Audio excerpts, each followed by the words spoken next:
السلام علیکم۔ آج میں نے بات کرنی ہے کہ ہم ملیریا کے لیے کون سے ٹیسٹ کروا سکتے ہیں اور اس کا علاج کیا ہے۔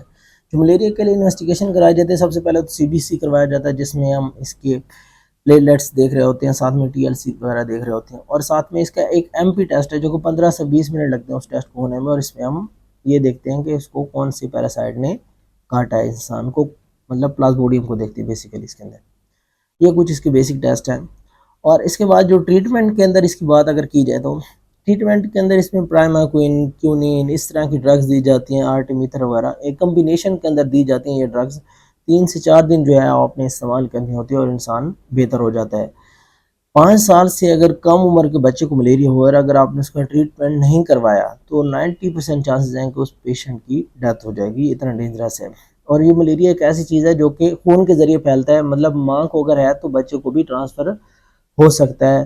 جو سرنجز کے اندر استعمال، جو سرنجز ہیں اگر ملیریا والے پیشنٹ پہ ہو تو اس سے بھی دوسرے پیشنٹ کو ہو سکتا ہے۔ بلڈ پروڈکٹس جو ہیں ان سے بھی یہ پھیل سکتا ہے، پیشنٹ سے دوسرے پیشنٹ کو ملیریا ہو سکتا ہے۔ اس کے علاوہ اس کی جو مین کمپلیکیشن ہے وہ سیریبرل ملیریا ہے، جس میں اگر یہ پیراسائٹ خون کے ذریعے آپ کے دماغ میں چلا جائے تو ادھر جا کے یہ سیریبرل ملیریا کرواتا ہے، جو کہ بہت زیادہ ڈیڈلی ہے اور اس سے انسان کی ڈیتھ ہونے کے بھی بہت زیادہ چانسز ہوتے ہیں۔ تو اسی لیے ملیریا کا جو ہے احتیاط ضرور کریں۔ یہ ایک پریونٹیبل ڈیزیز ہے اور اس کی پریکاشنز ایسی ہیں جیسے ڈینگی کی ہیں، تو آپ نے بیسیکلی مچھر سے بچنا ہوتا ہے تو آپ کو ملیریا نہیں ہوگا۔